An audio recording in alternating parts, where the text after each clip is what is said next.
അവിടെ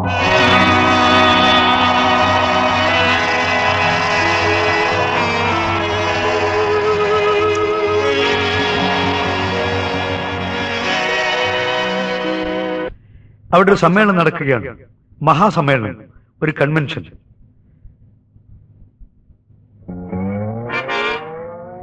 ആ സ്റ്റേജിന്റെ തൊട്ടരികിൽ ഒരു കാർ വന്നു നിന്നു. ഡോർ തുറക്കപ്പെട്ടു. 2 സ്ത്രീകൾ ഇറങ്ങി. മധ്യവയസ്സോടടുത്ത പ്രായമെത്തി നിൽക്കുന്ന 2 യുവസുന്ദരികൾ 2 പേരും സ്റ്റേജിൽ വന്നു. മഹാസദസ്സിന് നേർക്ക് കൈകൂപ്പി വമ്പിച്ച കരഘോഷം ചേർന്നു. തൂവെള്ള സാരി ധരിച്ച ആ സ്ത്രീ മൈക്കിന്റെ മുമ്പിൽ വന്നു. മഹാജനങ്ങളെ, പരിത്യക്തയായ ഒരു ഭാര്യയാണ് ഞാൻ. കുപ്രസിദ്ധനായ ഒരു കോടീശ്വരന്റെ ഭാര്യയാണ് ഞാൻ. ഈ മഹാസമ്മേളനം മഹത്തായ ഒരു തീരുമാനം കൈക്കൊണ്ടിട്ടുണ്ട് എന്ന് ഞാൻ മനസ്സിലാക്കുന്നു. എന്റെ ഭർത്താവിന്റെ നേതൃത്വത്തിൽ ഒരു ജീർണ സംസ്കാരം ഇവിടെ കൊടികുത്തി മുന്നേറുകയാണ്. ആ മുന്നേറ്റത്തെ തടയുവാനും പിന്തിരിപ്പിക്കുവാനും നിങ്ങൾ തീരുമാനമെടുത്തിരിക്കുന്നു. നിങ്ങളുടെ തീരുമാനത്തിന് വിജയം ആശംസിക്കുവാനും ആ തീരുമാനം നടപ്പിലാക്കുമ്പോൾ നിങ്ങളോടൊപ്പം ഞാനും ഉണ്ടായിരിക്കും എന്ന് പ്രതിജ്ഞ എടുക്കുവാനുമാണ് ഈ വേദിയിൽ ഞാൻ വന്നെത്തിയിരിക്കുന്നത്. ഭർത്താവിനെ പരാജയപ്പെടുത്താൻ വേണ്ടിയുള്ള ഭാര്യയുടെ പ്രതിജ്ഞ പ്രതിജ്ഞ പ്രതിജ്ഞ. എന്റെ പേർ ജൂലി. അവൾ ചെന്ന് കസേരയിലിരുന്നു. പരുക്കൻ വസ്ത്രം ധരിച്ച സ്ത്രീ മൈക്കിന്റെ മുമ്പിൽ വന്നു. തൊഴുകയോടെ അല്പനേരം അവൾ നിന്നു. സെൻട്രൽ ജയിലിൽ നിന്ന് വരികയാണ് ഞാൻ.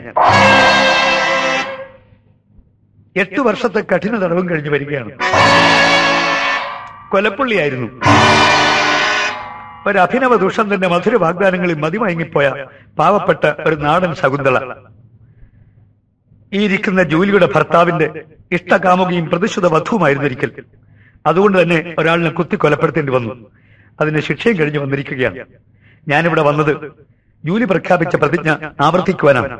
ഇഷ്ടകാമുകനെ പരാജയപ്പെടുത്താൻ വേണ്ടിയുള്ള കാമുകിയുടെ പ്രതിജ്ഞ, നിശ്ചയദാർഢ്യമാർന്ന എന്റെ പ്രതിജ്ഞ പ്രതിജ്ഞ.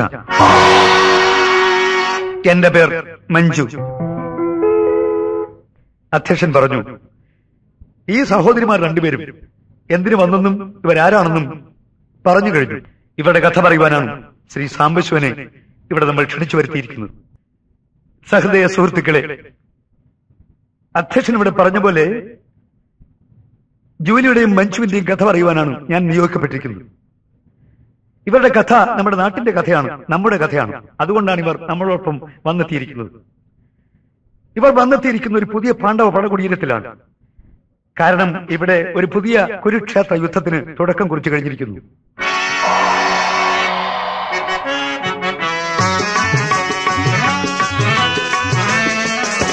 കുരുക്ഷേത്ര യുദ്ധം കുറിച്ചു ഒരു പാണ്ഡവൻ മരണിനിരുന്നു.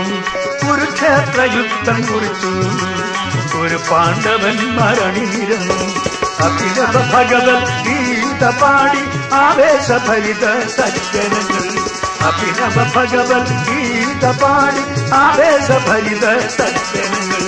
കുരുക്ഷേത്ര യുദ്ധം കുറിച്ചു ഒരു പാണ്ഡവൻ മരണിനിരുന്നു.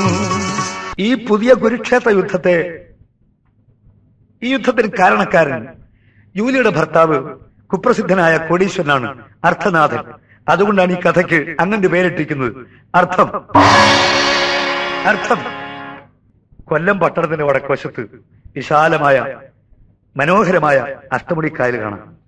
അഷ്ടമുടിക്കായലിന്റെ വിരിമാറിലൂടെ ഇതാ ഒരു വഞ്ചി നീങ്ങുന്നു. നിലാവില്ലാത്ത രാത്രി, നീലരാത്രി, നക്ഷത്രോജ്വലമായ രാത്രി. ആ രാത്രിയിൽ നല്ല കേവ് ഭാരമുള്ള ഒരു കൂറ്റൻ വഞ്ചി നിറയെ സാധനങ്ങളുമായി പരന്താണ് കിടക്കുന്ന വഞ്ചി പായും കെട്ടി പാഞ്ഞു പോകുന്നു. അതിന്റെ അവരെ തിരിപ്പുണ്ട് നാവിക തൊഴിലാളി രാമു, ആരോഗ്യവാനായ ചെറുപ്പക്കാരൻ. കയ്യിൽ കൊണ്ടുകൊടുത്ത് കയ്യില്ലാത്ത ബെന്നിന് വിട്ട് ഒരു തോർത്തും തലയെ കെട്ടി ബീഡിയും പൊഴിച്ച് പങ്കായ വിട്ടെങ്ങനെ ഇരുന്നാ മതി. വഞ്ചി പാഞ്ഞു പോകുന്നു. സുന്ദരിയായ രാത്രിയെ കണ്ടപ്പോൾ അവന് പാടണമെന്ന് തോന്നി. പാടി, മനസ്സ് തുറന്ന് പാടി.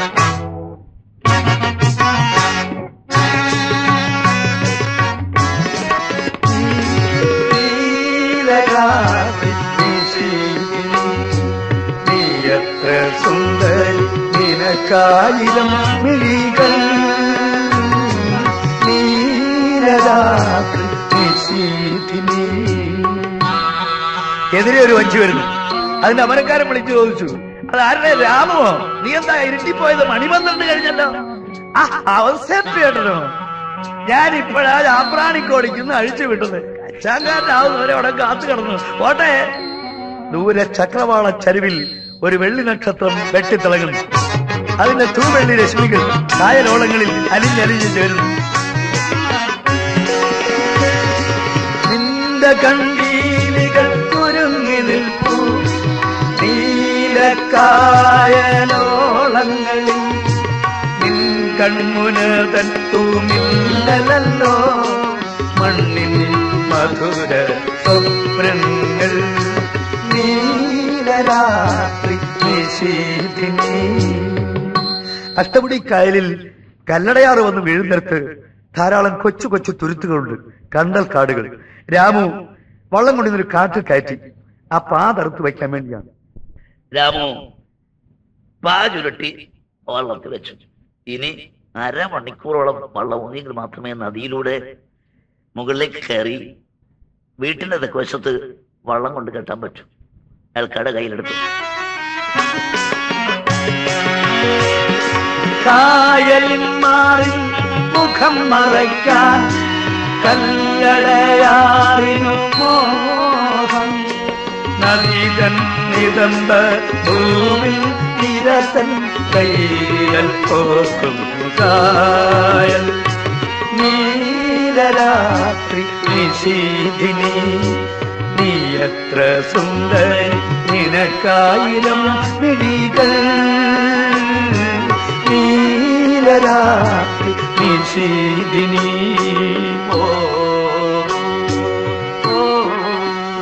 പാലം കണ്ടു തുടങ്ങി.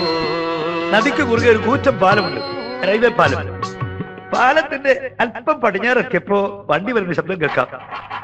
രാത്രി 1 മണിക്ക് അവിടെ എത്തുന്ന എറണാകുളം വണ്ടി. ആ വണ്ടി അവിടെ വരുന്നു, രാമുവിന്റെ വഞ്ചി വരുന്നു. ഏകദേശം ഒരു സമയത്താണ്. ഇപ്പോൾ വണ്ടിയുടെ തല തെക്കെ കരിക്കും. ഉടൽ പാലത്തിന്മേൽ വാല് വടക്കേ കരിക്കും. രാമു അങ്ങനെ നോക്കി നിൽക്കുമ്പോ എന്തോ ഒരു സാധനം വന്ന് വള്ളത്തിൽ പൊത്തോന്ന് വീണു. രാമു തെറിച്ചുപോയി. രാമു വെള്ളത്തിൽ വീണു.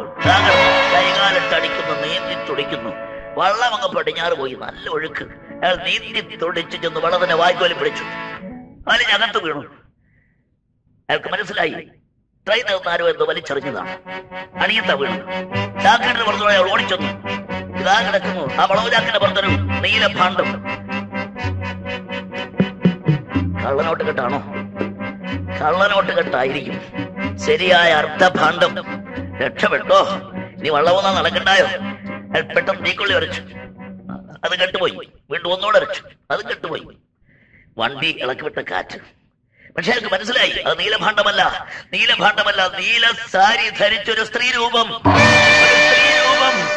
ദൈവമേ, കാലന്മാരാരോ തല്ലിക്കൊന്ന് ആറ്റിൽ വലിച്ചെറിഞ്ഞത്. എന്റെ കട്ടുകാലത്തിൽ എന്റെ വഞ്ചി വന്ന് വീണല്ലോ. എന്ത് ചെയ്യും? കൊലക്കേസി പ്രതിയായത് തന്നെ ഒരു കാര്യമില്ലാതെ എന്ത് ചെയ്യും? ചെയ്യാനൊന്നുമില്ല. അത് കിടന്ന് വെള്ളത്തിൽ കളഞ്ഞിട്ട് ഊന്നിപ്പോകും. അയാൾ ഇരുകരയ്ക്കും നോക്കി. ആരെങ്കിലും നോക്കി നിൽക്കുന്നുണ്ടോ? ആ തെക്കേ കരയ്ക്കാരോ നിന്ന് കയ്യെടുത്ത് വലക്കുന്നു. നോക്കി. പ്രേതമാണോ? പ്രേതമൊന്നുമല്ല. വണ്ടി പാഞ്ഞു പോകുന്ന വണ്ടി ഇളക്കിവിട്ട കൊടുങ്കാറ്റിൽ നൃത്തം ചെയ്യുന്ന കാട്ടുചെടികൾ കയ്യെടുത്ത് വലക്കുന്നു. അയാൾ വീണ്ടും തീക്കൊള്ളി വരച്ചു. ഇതാ ആ സ്ത്രീയുടെ മുഖം മറിഞ്ഞു കിടക്കും. സമൃദ്ധമായ ചുരുണ്ട മുടി കൊണ്ട് മറിഞ്ഞു കിടക്കുന്നു മുഖം. രാമു മുടി ഒതുക്കി. ആപ്പിൾ പോലെ തൊടുത്ത കവിൾത്തടം. കവിളിലൂടെ ചോര ഒഴുകുന്നു. അയാൾ ചോര തുടച്ചെടുത്തു. പിന്നെയും ചോര ഒഴുകുന്നു. മൂക്കത്ത് വില വെച്ചു നോക്കി. ശ്വാസമുണ്ട്. ഈശ്വര, എടുത്ത ആച്ചക്കളഞ്ഞെങ്കിൽ കഷ്ടമായി പോരെ, മഹാപാതകമായി പോരെ. അവന്റെ ഹൃദയം സഹതാപാർദ്ദമായി. അവന്റെ ശരീരം പിടിച്ചൊന്ന് ചരിച്ചു. ഇതാ കൈയും കാലും എല്ലാം വാടിയ വാഴത്തള പോലെ. അവനെന്തോ തീരുമാനമെടുത്ത പോലെ. ആ ട്രെയിൻ കൊല്ലത്തെത്തി. പറന്നുപോയൊരു ഡീസൽ പക്ഷി പട്ടത്താനത്തെത്തി, പറന്നുപോയൊരു ഡീസൽ പക്ഷി പട്ടത്താനത്തെത്തി, കൊല്ലം പട്ടത്താനത്തെത്തി. ചുവന്ന സിഗ്നൽ കണ്ടുവരുങ്ങി താളത്തിന്നെത്തൻ, ചുവന്ന സിഗ്നൽ കണ്ടുവരുങ്ങി താളത്തിന്നെത്തൻ, കൊക്കും ചിറകും ഒതുക്കി തൻ. സ്റ്റേഷനിലെത്തില്ല. റെഡ് സിഗ്നൽ കണ്ടിട്ട് വണ്ടി ഹാൾട്ട് ചെയ്തിരിക്കുന്നു. ആ ഫസ്റ്റ് ക്ലാസ് കമ്പാർട്ട്മെന്റിന്റെ മുമ്പിൽ വാതിൽ ഒരുത്തൻ വലിയ പോസ്റ്റിൽ നിൽക്കും. പക്ഷെ അവനും ചുറ്റുമൊന്നും കണ്ണോടിച്ചിട്ട് ഡോർ പോസ്റ്റിൽ പിടിച്ച് ആ സ്റ്റെപ്പിൽ ഇറങ്ങി പതുക്കെ ഇതാ അവനും വെച്ചുവിടുന്നു. അവനും ടിക്കറ്റ് ഇല്ലാത്ത കളറാണോ, പക്ഷെ അവന്റെ വേഷം കണ്ടിട്ട് അങ്ങനെ തോന്നുന്നില്ല. നോക്കണം. നീലപ്പാൻറ്റും വെള്ളച്ചാക്കും തോളിൽ തൂക്കിയ സഞ്ചിയുമായി, നീലപ്പാൻറ്റും വെള്ളച്ചാക്കും തോളിൽ തൂക്കിയ സഞ്ചിയുമായി, ചീലിച്ചുരുമുടി ചീകിയൊരുത്തി നീലക്കണ്ണട ചൂടി, ചീലിച്ചുരുമുടി ചീകിയൊരുത്തി നീലക്കണ്ണട ചൂടി, വരമീശയുമായി ഒരു യുവസുഭകൻ കരുതിയിറങ്ങി നടന്നു, വരമീശയുമായി ഒരു യുവസുഭകൻ കരുതിയിറങ്ങി നടന്നു. അവന്റെ പോക്കും അവന്റെ നോട്ടവും കണ്ടപ്പോ പോലീസുകാരന് സംശയം തോന്നി. അവൻ കേൾക്കാത്ത മട്ടിൽ വെച്ചുവിടുന്നു. പോലീസുകാരൻ കൂടെ ഓടി, അവന്റെ ഇടവഴി കയറി ഓടി. പോലീസുകാരൻ കൂടെ പറ്റി. അവന്റെ വീട്ടിന്റെ ഗേറ്റ് കടന്നു. പോലീസുകാരനും ഗേറ്റ് കടന്നു. ഗേറ്റം അടച്ചു. അവന്റെ കുത്തിന് പിടിച്ചു. എന്താ ഓടിയത്? എന്താ ഓടിയത്? വിടുറോ, എന്നെ വിടുറോ, ഞാൻ ആരാണെന്ന് എനിക്ക് അറിഞ്ഞൂടാ. ഓ, താൻ ആരാലും തന്നെ വിടാൻ ഭാവിച്ചിട്ടില്ല. കേളവണ്ടിയിൽ ടാക്സി നിർത്ത. കേളവണ്ടിയിൽ ആ നദിയുടെ വടക്കേക്കരയ്ക്ക് രാമുവിന്റെ വീട്ടിലെ മറ്റൊന്ന് ഭയങ്കര ജനക്കൂട്ടം. ആ വഞ്ചിക്ക് ചുറ്റും ആൾക്കൂട്ടം. പക്ഷെ ആ വഞ്ചിക്കകത്തുനിന്ന് രാത്രി നമ്മൾ കണ്ട അജ്ഞാത യുവതിയില്ല. രാമുവിന്റെ വീട്ടിനുള്ളിൽ രാമുവിന്റെ അമ്മ കരയുന്നു. ചുറ്റും സ്ത്രീകൾ ഇരിക്കുന്നു. തള്ളേ, എന്തിനാ കരയുന്നത്? രാമുവിനെ പോലീസ് ഒന്നും ചെയ്യത്തില്ലെന്നേ. അവൻ വല്ല കുറ്റവും ചെയ്തോ?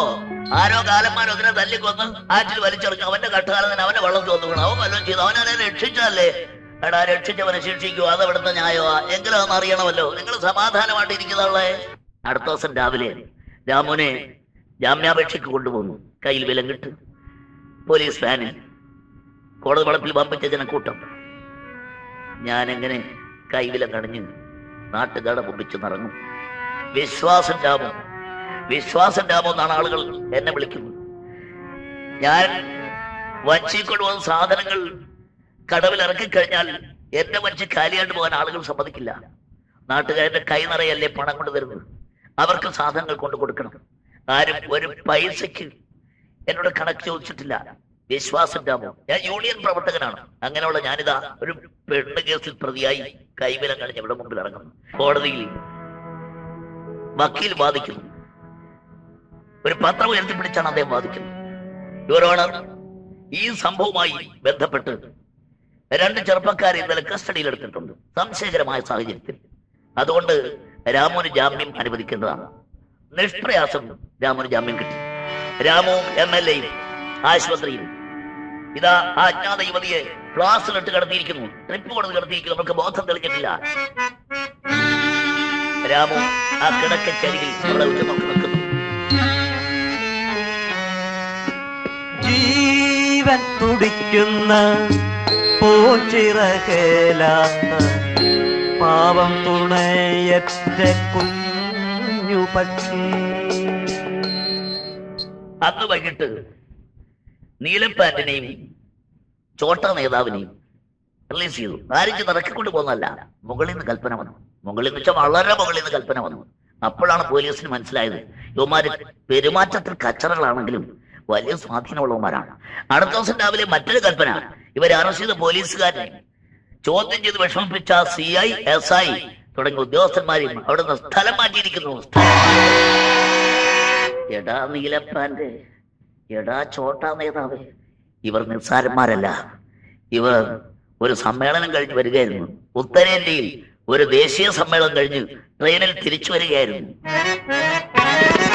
ഉത്തര ഭാരത നാട്ടിൽ വിസ്തൃത പട്ടണ പ്രാന്ത പ്രദേശം സ്വാഗതം ചെയ്തു വിഭിന്ന സംസ്ഥാനം.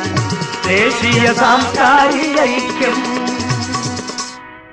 ബോംബെയിൽ വിക്ടോറിയ ടെർമിനസ് സ്റ്റേഷനിൽ VT സ്റ്റേഷനിൽ ഒരു ദിവസം വൈകിട്ട് ഭയങ്കര ജനക്കൂട്ടം, വമ്പിച്ച തിരക്ക്. ഇപ്പോൾ പറഞ്ഞ ആ സമ്മേളനത്തിൽ, ദേശീയ സമ്മേളനത്തിൽ പങ്കെടുക്കാൻ ഇന്ത്യയുടെ നാനാഭാഗത്തു നിന്നും ആളുകൾ വന്നിറങ്ങുന്നു. പല ജനത, പല നിബന്ധനം, പല നഗരം, പല വേഷഭാഷകൾ. മലയാളികളെ സ്വീകരിക്കാൻ, മലയാളി പ്രതിനിധികളെ സ്വീകരിക്കാൻ വരുന്നു കുറച്ച് വാളണ്ടിയേഴ്സ്. അവരിൽ ഒരു പെണ്ണ് ഉണ്ടായിരുന്നു, ഒരു മറാഠി പെണ്ണ്, ഭംഗിയായിട്ട് മലയാളം സംസാരിക്കുന്ന ഒരു മറാഠി പെണ്ണ്. അവൾ ചെന്ന് എടുത്തത്, അവളുടെ അടുത്ത് പെട്ടിയും കിടക്കി നമ്മുടെ നീല പാന്റ് പറഞ്ഞു, വേണ്ട വേണ്ട, അയ്യോ പെട്ടിയും കിടക്കൊക്കെ ഞാൻ എടുത്തോളാം. അത് വേണ്ട, അത് വേണ്ട, നിങ്ങൾ അതിഥിയാണ്, ഞങ്ങൾ ആതിഥേയരാണ്, നിങ്ങൾ അതിഥികളാണ്, ഞങ്ങൾ എടുത്തോളാം. പെണ്ണും ചെറുക്കനും കൂടെ പെട്ടിക്ക് പിടിയായി. നമ്മുടെ നീല പാന്റിന് ആ പിടുത്തം അങ്ങ് ഇഷ്ടപ്പെട്ടു. കാരണം പെട്ടിക്കല്ല, പിടുത്തം വേറെ നടക്കുകയാണ്. ഒടുവിൽ ജയിച്ചത് അവളാണ്. അവളെ പെട്ടിയും കിടക്കുക എല്ലാം കൂടെ ജീപ്പിൽ കൊണ്ടുവച്ചു കൊടുത്തു. എല്ലാവരും വന്ന് ജീപ്പിൽ കയറി. നമ്മുടെ നീല പാന്റ് ജീപ്പിന്റെ ഫ്രണ്ട് സീറ്റിൽ സൈഡ് പിടിച്ചു. ഈ പെണ്ണ് നിലത്ത് നിൽക്കുകയാണ്. വണ്ടി നീങ്ങിയപ്പോൾ അവൾ കുതിച്ച് മുകളിൽ പിടിച്ച് സൈഡ് ചവിട്ടി അങ്ങ് നിന്നു. അവൾക്ക് നല്ല പ്രാക്ടീസ്. വണ്ടി സ്പീഡ് എടുത്തപ്പോ അവൾ പതുക്കെ നീലപ്പാന്റിന്റെ മടിയിലോട്ട് അങ്ങിരുന്നു. നമുക്ക് ചേരാത്തൊരു സംസ്കാരമാണ് അവിടെ. ഇതൊന്നും വലിയ ശ്രദ്ധയുള്ള കാര്യമല്ലല്ലോ. നമ്മുടെ നീലപ്പാന്റ് ബോംബെ പട്ടണത്തിന്റെ തിരക്കൊന്നും അറിയുന്നില്ല, അല്ല സൗന്ദര്യം കാണുന്നില്ല. അയാൾ അർദ്ധനാരീശ്വരനായിട്ട് യാത്ര ചെയ്യുകയാണ്. ഒരു ലോഡ്ജിന്റെ മുറ്റത്ത് ആ വണ്ടി ചെന്ന് നിന്നു. ആ പെണ്ണ് അയാളുടെ പെട്ടിയും കിടക്കി എടുത്ത് മുറി കൊണ്ടിട്ട് കൊടുത്തു. പോട്ടെ, നാളെ കാണാം, സമ്മേളനഗിരി കാണാം, അതിരാവിലെ ഞാൻ വരും, പോട്ടെ. അങ്ങനെ പോയാലോ? ഇരിക്ക്, ഒരു കപ്പ് ചായ കഴിച്ചിട്ട് പോവാം. എന്താ പേരെന്താ? എന്റെ പേര് മഞ്ജുള. മഞ്ജു എന്ന് വിളിക്കും. മഞ്ജുള മലയാളി പേരാണല്ലോ. പേര് മാത്രമല്ല, മഞ്ജുള ആളും മലയാളി തന്നെ. കണ്ടിട്ട് ഒരു വ്യത്യാസമില്ല. ഈ കണ്ണുകൾ ഞങ്ങളുടെ ഒരു മലയാള കവി പാടിയിട്ടുണ്ട്. നീണ്ടിടംപെട്ട മൈക്കണ്ണ്. ഇത് മലയാളി പെണ്ണിനെ ഉണ്ടാവും. നീണ്ടുവിടർന്ന കരിനീല മൊഴികൾ മാത്രമല്ല, ഈ തുടുത്ത കവിൾത്തടം, തുടുത്ത അധരപുടങ്ങൾ, കാർമേഘം പോലത്തെ ഈ കാർകുഴൽ, കടഞ്ഞെടുത്ത മാതിരിയുള്ള ശരീരഘടന എല്ലാം മലയാളി പെണ്ണിനെ പോലെ തന്നെ. അതെ, ഇത്ര ഫ്ലുവൻ്റായിട്ട് മലയാളം സംസാരിക്കാൻ എങ്ങനെ പഠിച്ചു? ഞാൻ കുട്ടിക്കാലം മുതൽ മലയാളം സംസാരിക്കുന്നു. എനിക്ക് മലയാള ഭാഷ വളരെ ഇഷ്ടമാണ്. എന്റെ കൂട്ടുകാരികളെല്ലാം മലയാളി പെൺകുട്ടികളാണ്. മാത്രമല്ല, എന്റെ വീട്ടിൽ തൊട്ടടുത്ത മുറിയിലെല്ലാം താമസിക്കുന്നത് മലയാളി ഫാമിലീസാണ്. എനിക്ക് മലയാളികളെ ഇഷ്ടമാണ്. അതാ നിങ്ങളെ സ്വീകരിക്കാൻ ഞാനും കൂടെ ഇവരുടെ കൂടെ വന്നത്. എന്താ പേര്? എന്റെ പേര് ലീലാകൃഷ്ണൻ. ലീലാകൃഷ്ണൻ, നല്ല പേര്. ലീലാകൃഷ്ണൻ, ലീലാലോലുപനായ കൃഷ്ണൻ. അതെ, ലീലാലോലുപനായ കൃഷ്ണൻ. പോട്ടെ, നാളെ കാണാം. Bye bye. അവൾ ദൂരെ പോയി മറഞ്ഞു. ബോംബെ പട്ടണത്തിലല്ല, നേരത്തെ പറഞ്ഞ ദേശീയ സമ്മേളനം ഒരു 20 കിലോമീറ്റർ വടക്ക് ഗ്രാമപ്രദേശത്ത്. അതിരാവിലെ നമ്മുടെ ലീലാകൃഷ്ണൻ സമ്മേളന നഗരിയിലെത്തി. സമ്മേളന നഗരി ഗംഭീരമായിട്ട് അണിയിച്ചൊരുക്കിയിരിക്കുന്നു. ലക്ഷക്കണക്കിന് രൂപ വാരിക്കുവരെ ചെലവാക്കിയ ലക്ഷണമുണ്ട്. അതിരാവിലെ അയാൾ ചെന്നത് മറ്റാരും തേടിയല്ല, അന്യഭാഷാ ശബ്ദാവലിയിൽ ധ്വന്യാത്മകമായ കവിതയെ തേടി. ധാരാളമാണ്, ആണും പെണ്ണും ധാരാളം ആൾക്കാരുണ്ട്. പക്ഷെ മഞ്ജുവിനെ മാത്രം കാണുന്നില്ല. സന്ധ്യയായി, മഞ്ജു വന്നില്ല. ഇതാ ഒരു ടെമ്പോ വാൻ വരുന്നു. സ്റ്റേജിന്റെ തൊട്ടടുത്ത് വന്നു. ഡോർ തുറക്കപ്പെട്ടു. കുറെ പെൺകുട്ടികൾ, നർത്തകിമാരിറങ്ങുന്നു. ഏറ്റവും ഒടുവിൽ അവൾ മഞ്ജു അകത്തേക്ക് ഗ്രീൻ റൂമിലേക്ക് പോയി. ലീലാകൃഷ്ണൻ കൂടെ പറ്റി. മഞ്ജു, മഞ്ജു, മഞ്ജു. ഹായ് ലീലാകൃഷ്ണൻ. ക്ഷമിക്കണം ലീലാകൃഷ്ണൻ. നല്ല ക്ഷമയായിപ്പോല്ലോ മഞ്ജു. ഞാൻ അതിരാവിലെ വന്ന നീ പറഞ്ഞനുസരിച്ച്. എവിടെയായിരുന്നു? ഞാൻ ഇവരെല്ലാം സംഘടിപ്പിക്കുന്ന ജോലിയായിരിക്കും എനിക്കായിരുന്നു. മാത്രമല്ല, ഇന്ന് ഈ സ്റ്റേജിൽ ഞാൻ ഡാൻസ് ചെയ്യുന്നുണ്ട്. കുറച്ച് റിഹേഴ്സൽ ചെയ്യാനുണ്ടായിരുന്നു. ഓഹോ, നീ കലാകാരിയാണ്, ഞാനത് അറിഞ്ഞില്ലല്ലോ. ആഡിറ്റോറിയത്തെ വിളക്കുകൾ എല്ലാം അണഞ്ഞു. വേദിയിൽ വർണ്ണവിളക്കുകൾ തെളിഞ്ഞു. കർട്ടൻ ഉയർന്നു, കർട്ടൻ വീഴുന്നു, കർട്ടൻ ഉയരുന്നു. പരിപാടികൾ പകുതി കഴിഞ്ഞിട്ടും മഞ്ജു മാത്രം പ്രത്യക്ഷപ്പെട്ടില്ല. അവസാനം മഞ്ജു വന്നിട്ടും അയാൾക്ക് മനസ്സിലാവുന്നില്ല. നീലാകാശത്ത് നിന്ന് ഊർന്നു വീണ വാർമഴ വില്ലുമാതിരി അവൾ രംഗമണ്ഡപത്തിൽ നിറഞ്ഞു നൃത്തമാടുന്നു. അവൾ പ്രത്യക്ഷപ്പെട്ടപ്പോഴേക്ക് ഇതാ വാദ്യമേളങ്ങൾ ഉയർന്നു. അതിനൊത്തവൾ നൃത്തമാടുന്നു, പാടുന്നു. വൻപിച്ച കരഘോഷം ഉയർന്നു. അവൾ അകത്തേക്ക് പാഞ്ഞുപോയി. അവൾ ചെന്ന് പെട്ടത് ലീലാകൃഷ്ണന്റെ കരവലയിൽ. 4-5 ദിവസം നീണ്ടു നിൽക്കുന്ന ദേശീയ സമ്മേളനമാണ്. രണ്ടാം ദിവസം സന്ധ്യ കഴിഞ്ഞപ്പോൾ രണ്ടുപേരും പഞ്ചനക്ഷത്ര ഹോട്ടലിൽ എത്തിക്കഴിഞ്ഞിരിക്കുന്നു. 5ാം നിലയിൽ ഒരു മുറിക്കകത്ത് ഒരു സ്പ്രിംഗ് കട്ടിൽ ലീലാകൃഷ്ണൻ കൊടുങ്കൈ കുത്തി കിടക്കുന്നു. ലീലാലോൽപനാകൃഷ്ണൻ തൊട്ടടുത്ത് മദാലസയായ മഞ്ജു. അവൻ ആ പെണ്ണിനെ പാട്ടിലാക്കി കഴിഞ്ഞിരിക്കുന്നു. അവൾക്ക് പാരിതോഷികങ്ങൾ കൊണ്ട് അവൻ അവളെ അഭിഷേകം ചെയ്യുകയാണ്. ലീലാകൃഷ്ണൻ, ഇതൊക്കെ എന്തിനാ വാങ്ങിച്ചത്? വില കൂടിയത്. ഈ വൈരമാലയ്ക്ക് എന്താ വില? വിലയൊന്നും ചോദിക്കണ്ട. എനിക്ക് നല്ലതെന്ന് തോന്നിയെല്ലാം മഞ്ജുവിന് വാങ്ങിത്തന്നു. ഈ സാരിക്ക് എന്താ വില?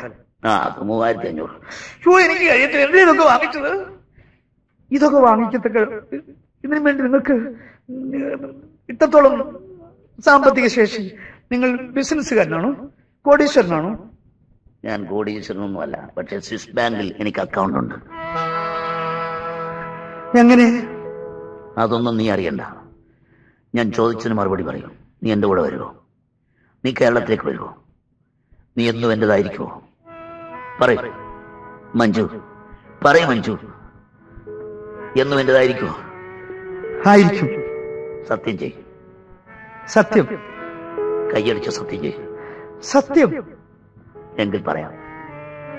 ഞങ്ങളുടെ നാട്ടിൽ, കേരളത്തിൽ സർവാദരണീയനായ ഒരു സ്വാതന്ത്ര്യ സമര സേനാനി ഉണ്ടായിരുന്നു. അദ്ദേഹത്തിന്റെ പേർ GKP. വലിയ വക്കീലായിരുന്നു. വക്കീൽ എന്ന് പറഞ്ഞാൽ ദിവസം 15,000 രൂപ 20,000 രൂപ വരുമാനമുള്ള വലിയ വക്കീൽ. പക്ഷെ ഒരിക്കലും അദ്ദേഹം എല്ലാം വലിച്ചെറിഞ്ഞു. മഹാത്മാഗാന്ധിയുടെ സ്വാതന്ത്ര്യ സമര കാഹളം കേട്ട് സ്വാതന്ത്ര്യ സമരത്തിന് തീച്ചുളയിൽ അദ്ദേഹം എടുത്തു ചാടി. അദ്ദേഹത്തിന്റെ ത്യാഗത്തെക്കുറിച്ച് ഞങ്ങളുടെ നാട്ടിൽ ഒരു കവി പാടിയിട്ടുണ്ട്. സ്വാതന്ത്ര്യ ചിന്തകൾ സാർത്ഥകമാക്കാൻ സർവസ്വവും സംത്യജിച്ചു ജ്വലരണ കാഹളം നാടിന്റെ ചോരത്തിളപ്പാർന്ന ശബ്ദം ആയിരങ്ങൾ കേടി ആവേശതപ്തമാം ആശയവജ്രായുധങ്ങൾ. അതുകൊണ്ട് തന്നെ ബ്രിട്ടീഷ് ഗവൺമെന്റ് അദ്ദേഹത്തിന്റെ പേരിൽ അറസ്റ്റ് വാറണ്ട് പുറപ്പെടുവിച്ചു. GKP ഒളിവിലിരുന്നത് ഒരു അവർണന്റെ വീട്ടിലാണ്. GKP സവർണനാണ്. അവർണന്റെ മകൾ ശർമ്മദ ഒരു കോളേജ് വിദ്യാർത്ഥിനി, അദ്ദേഹത്തിന്റെ ആരാധികയായി. അവളെ കുറിച്ച് പറയണ്ട, ആരും അദ്ദേഹത്തിന്റെ ആരാധികയായി പോകും. ഒരു ദിവസം രാത്രി അദ്ദേഹം അവൾക്ക് പുടവ കൊടുത്തു. അന്ന് രാത്രി പോലീസ് ആ വീട് വളഞ്ഞു. പക്ഷേ GKP രക്ഷപ്പെട്ടു, അത്ഭുതകരമായിട്ട് രക്ഷപ്പെട്ടു. വിവാഹം കഴിച്ച ആ ഇടയിലെ കഷ്ടിച്ച് 2-4 ദിവസം അദ്ദേഹം ഭാര്യയോട് ജീവിച്ചിട്ടുണ്ട്. 6 മാസം കഴിഞ്ഞ് ഒരു രാത്രി അദ്ദേഹം മണവറയിലാത്തി ആയിരിക്കുമ്പോൾ, ശർമ്മതിമത്ത് കഴിയുമ്പോൾ ആരോ വാതിൽ തട്ടി. ബ്രിട്ടീഷ് പോലീസ് വീട് വളഞ്ഞിരിക്കുന്നു. GKPക്ക് രക്ഷപ്പെടാൻ വയ്യാത്ത മണ്ണിൽ വീട് വളഞ്ഞിരിക്കുന്നു. ആരോ ഒറ്റപ്പെടുത്തതാണ്. ആ വാതിൽ പൊളിഞ്ഞു വീണു. GKP പിടിക്കപ്പെട്ടു. GKPയുടെ കയ്യിൽ വിലങ്ങ് വീണു.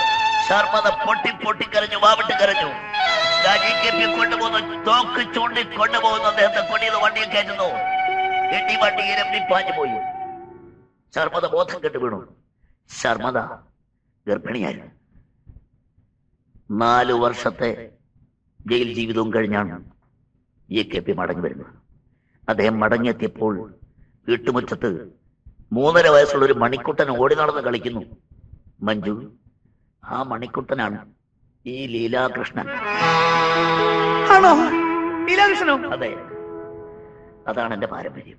മഞ്ജു, കോളേജ് ചേർന്നതോടുകൂടി എന്റെ പുതിയ ജീവിതം ആരംഭിക്കുകയാണ്. കോളേജിൽ ചേർന്നതോടുകൂടി എന്റെ നല്ല കാലം ആരംഭിക്കുകയാണെന്ന് പറയാം. എന്ന് പറഞ്ഞാൽ ഒരു വഴിത്തിരിവാണ് എന്റെ ജീവിതം. ഞാൻ വിപ്ലവ വിദ്യാർത്ഥി പ്രസ്ഥാനത്തിന്റെ പ്രധാന സജീവ പ്രവർത്തകനായി മാറി. വിപ്ലവ വിദ്യാർത്ഥി പ്രസ്ഥാനത്തിന്റെ. അതുകൊണ്ട് എനിക്ക് ആയിരക്കണക്കിന് ആരാധകരും അനുയായികളും ഉണ്ടായി. പിന്നെ നീ അറിഞ്ഞിരിക്കുന്ന മറ്റൊരു കാര്യമുണ്ട്.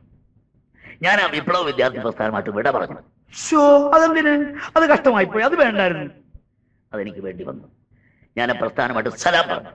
കാരണം എന്റെ വ്യക്തി സ്വാതന്ത്ര്യത്തിൽ കടിഞ്ഞാണ്ടിടുന്നു ആ വിപ്ലവ വിദ്യാർത്ഥി പ്രസ്ഥാനം. ഞാൻ അതിനോട് സലാം പറഞ്ഞു. മറ്റൊരു വിദ്യാർത്ഥി പ്രസ്ഥാനമായിട്ട് ബന്ധം വെച്ചു. ആ പ്രസ്ഥാനമാണ് എനിക്ക് ആളും അർത്ഥവും അംഗീകാരവും സ്വിസ് ബാങ്കിൽ അക്കൗണ്ട് പോലും സംഘടിപ്പിച്ചു തന്നത്. അതിന്റെ പ്രതിനിധിയായിട്ടാണ് ഞാനിപ്പോ ഇവിടെ എത്തിയിരിക്കുന്നത്. അങ്ങനെയാണ് നമ്മൾ തമ്മിൽ ഈ പഞ്ചനക്ഷത്ര ഹോട്ടലിൽ സംബന്ധിക്കാനിടയായത്. ലീലാകൃഷ്ണൻ വളരെ മനഃപൂർവ്വം പ്രധാനപ്പെട്ട 2 സംഭവങ്ങൾ മഞ്ജു എന്ന് മറച്ചു വച്ചിരിക്കുന്നു. വിപ്ലവ വിദ്യാർത്ഥി പ്രസ്ഥാനം, അയാൾക്ക് വിപ്ലവ വിദ്യാർത്ഥി പ്രസ്ഥാനമായിട്ട് അയാൾ വിട പറഞ്ഞതല്ല, ആ പ്രസ്ഥാനം അയാളെ അടിച്ച് പുറത്താക്കിയതാണ്. അയാളുടെ സദാചാര വിരുദ്ധ പരിപാടികൾ അവർ അംഗീകരിച്ചു കൊടുത്തില്ല, അടിച്ചു പുറത്താക്കി. മാത്രമല്ല JKP മുഖത്ത് കരിതേച്ചവനാണ് ഈ പൊന്നുമോൻ ലീലാകൃഷ്ണൻ. വീട്ടിൽ വേലയ്ക്ക് നിൽക്കുന്ന ഒരു പെണ്ണിനെ, പ്രീതം എന്നൊരു പാവപ്പെട്ട പെണ്ണിനെ നശിപ്പിച്ചവനാണ് അവൻ. ഗർഭിണിയായ പ്രീതത്തെ കൊണ്ടവൻ പോയി, രായ്ക്ക് രാമൻ അവളെ കൊണ്ട് പോയി ഇടുക്കിയിൽ ഹൈറേഞ്ചിൽ ഒരു വീടെടുത്ത് സ്വകാര്യം രഹസ്യമായിട്ട് അങ്ങനെ കഴിഞ്ഞു. ഒരു ദിവസം വൈകുന്നേരത്ത് പ്രകൃതി ഭംഗികൾ കാണാനെന്ന് പറഞ്ഞ് പാവപ്പെട്ട പെണ്ണിനെ വിളിച്ചോണ്ട് പോയി. 2 പേരും ഒരു കുന്നിന്റെ മണ്ടയ്ക്ക് കയറി നിൽക്കുന്നു. പ്രീതം നോക്ക്, എന്തൊരു പ്രകൃതി ഭംഗി! നമ്മുടെ നാട് ഈ കാശ്മീരൊക്കെ ദൂരെയിരിക്കും, ടൂറിസ്റ്റുകൾ ഇവിടേക്ക് വരണം അല്ലേ? എനിക്ക് ഇവിടെ പോകാൻ തോന്നില്ല, നമുക്ക് ഇവിടുത്തെ സ്ഥലം വാങ്ങിച്ചൊരു വീട് വെച്ച് ഇവിടെ കഴിഞ്ഞാലെന്താ? പ്രീതം എന്ന് പറയുന്നു. എല്ലാം ലീലാകൃഷ്ണന്റെ ഇഷ്ടം പോലെ. പാവം പ്രീതം, അവൾക്കെന്തറിയാം? നോക്ക് പെണ്ണെ, ആ കൊക്കയിലേക്ക് ഒരു നദി പതഞ്ഞൊഴുകുന്ന കണ്ടോ? പാവം പ്രീതം ഒന്ന് എത്തി നോക്കിപ്പോയി. നയവഞ്ചകനായ ലീലാകൃഷ്ണൻ അവിടെ കഴുത്തിൽ മുത്തി പിടിച്ച് തള വെച്ചു കൊടുത്തു. കരണം പറഞ്ഞ് താഴേക്ക് പോകുന്ന അത്യഗാധമായ കുഴിയിലേക്ക് പോകുന്നു.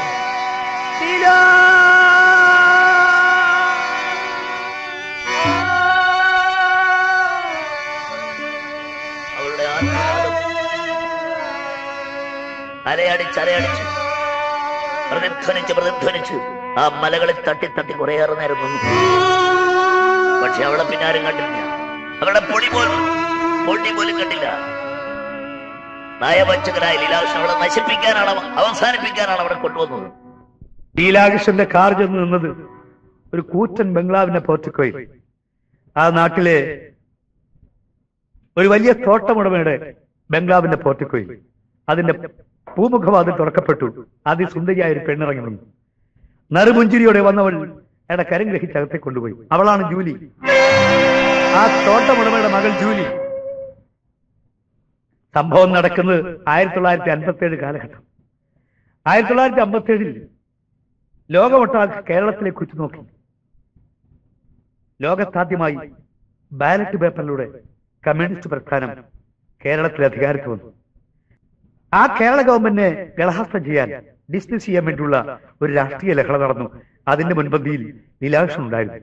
എപ്പോഴും എവിടെയും ലീലാകൃഷ്ണൻ മാത്രമല്ല, ജൂലിയും. 1959 ആ ഗവൺമെന്റ് ഡിസ്മിസ് ചെയ്യപ്പെട്ടല്ലോ. അതിന് പ്രതിഫലമായി ലീലാകൃഷ്ണന് നല്ലൊരു തുക കിട്ടി. $ആയിരുന്നില്ല. അന്നാണ് സ്വിസ് ബാങ്കിൽ അക്കൗണ്ട് ആരംഭിച്ചത്. മാത്രമല്ല ഒരു വിസിറ്റിംഗ് വിസയും കിട്ടി വെസ്റ്റ് ജർമ്മനിയിലേക്ക്. ജൂലി മൊത്താണ് അയാൾ പോയത്. വെസ്റ്റ് ജർമ്മനിയിലൊക്കെ ചുറ്റിക്കറങ്ങി 2 മാസം കഴിഞ്ഞ് നാട്ടിൽ മടങ്ങിയെത്തിയപ്പോൾ ജൂലി പോയതുപോലല്ല, ഗർഭിണിയായിട്ടാണ് മടങ്ങിക്കൊണ്ടിരിക്കുന്നത്. പക്ഷെ ജൂലിയെ അയാൾ കൊണ്ടിരുന്ന് കൊക്കയിലെറിഞ്ഞില്ല. ജൂലിയെ ലീലാകൃഷ്ണൻ ദേശവിവാഹം ചെയ്തു. ജൂലി പ്രസവിച്ചു. കുട്ടിയെ കാണാൻ ലീലാകൃഷ്ണൻ ചെന്നു.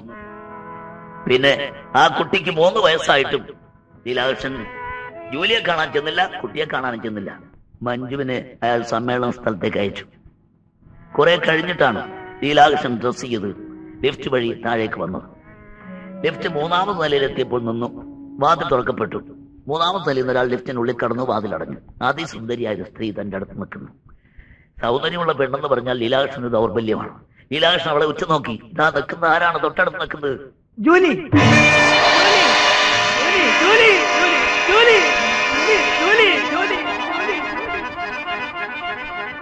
അതെ, ജൂലി തന്നെ അങ്ങയുടെ ഭാര്യ. പേടിക്കണ്ട, എന്തിനാ പരിഭ്രമിക്കുന്നത്? എന്താ വിളറി വെളുത്ത് നിൽക്കുന്നത്? ഞാൻ ഇന്നലെ വന്നു. ഒറ്റക്കല്ല, അച്ഛനും ഉണ്ട്. അറിഞ്ഞില്ലേ? അച്ഛന് സുഖമില്ല. അച്ഛൻ ഹാർട്ട് പേഷ്യന്റ് ആണ്. ഇവിടെ ജസ്ലോ ഹോസ്പിറ്റൽ നാളെ അഡ്മിറ്റ് ചെയ്യുന്നു. അതിനാ വന്നത്. ഞങ്ങൾ ആ 309ാമത്തെ മുറിയിലുണ്ട്. 309ാമത്തെ മുറിക്ക് വലിയ സൗകര്യമുണ്ട് കേട്ടോ. അതിലിരുന്നാൽ നീന്തൽക്കുളം ഭംഗിയായിട്ട് കാണാം. കണ്ടു കണ്ടു ഭംഗിയായിട്ട് കണ്ടു, എല്ലാം കണ്ടു. ലീലാകൃഷ്ണൻ പിന്നെ ആ പഞ്ചനക്ഷത്ര ഹോട്ടലിൽ പോയില്ല. ആ മഹാനഗരത്തിൽ എവിടെയോ അയാൾ മുങ്ങി. അന്യഭാര്യയുമൊത്ത് നീന്തൽക്കുളത്തിൽ മേളിക്കുന്നത് ജൂലി നേരിട്ട് കണ്ടതാണ്. അവളത് സഹിച്ചു. ഭൂമിദേവിയേക്കാൾ സഹനശക്തിയുള്ളവളാണ് ജൂലി. അവൾ ആ സംഭവം അച്ഛനെ വിളിച്ച് കാണിച്ചില്ല. അച്ഛനത് കണ്ടെങ്കിൽ ഹൃദ്രോഗി അച്ഛൻ അതോടെ അവസാനിക്കുമായിരുന്നു. ആ സമ്മേളനം കഴിഞ്ഞു, ദേശീയ സമ്മേളനം കഴിഞ്ഞു. പ്രതിനിധികളെല്ലാം അവരവരുടെ നാടുകളിലേക്ക് വണ്ടി കയറിപ്പോയി.